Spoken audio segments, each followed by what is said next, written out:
Okay, time to make up for the lost time. First episode starts incredibly strong, following right after where we left in the last season. Not to mention that the voice actors' deliveries had so much emotion that this helped enormously on understanding what each character is going through. Special mention goes to Rosmonti's short but strong introduction, clearly making you curious about her but also giving you a sense of wrongness, a good interpretation of someone on the spectrum. And of course, the animation was top notch. If anything, I felt it was easier to understand the story this time around. However, this isn't something we will be seeing for most of the season. For now, Season 3, Episode 1 gets a 10 out of 10 for me. Strong start, great acting, and even better animation. Hope they can keep up the whole season. And here we got something I wasn't expecting, yet at the same time I was. Let me explain. Episode 2 is quite different to all episodes before it, as it is told not in chronological order, being a condensed summary of not one, but 3 side stories: Dark Knight's Memoir, Vigilo, and partially Babel, focusing in the most important parts of their stories in relation with the main story.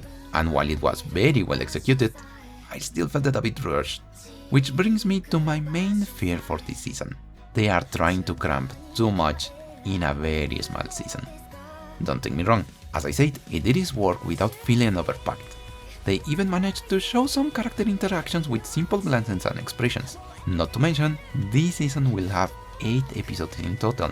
However, episode 8 is considered to be the most densely packed episode in the whole reunion arc.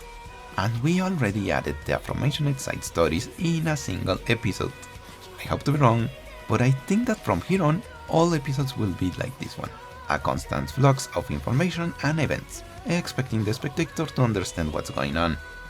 Returning to the episode itself, while too packed and a bit rushed, the information was indeed important, letting us know the exact information required to understand what was happening behind the scenes, so we don't feel out of the loop when certain characters and the motivation are introduced.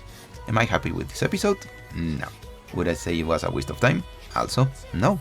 While feeling rushed, it did its part. Not to mention, the animation and characters were still the main point besides the info dump. So what I wouldn't call it perfect, episode 2 comes to get everyone up to date on what's supposed to be happening, so I should at least recognize that. Thus, I give episode 2 of the 3rd season an 8 out of 10. Great animation and characters. Sadly, everything happened too fast to properly appreciate it.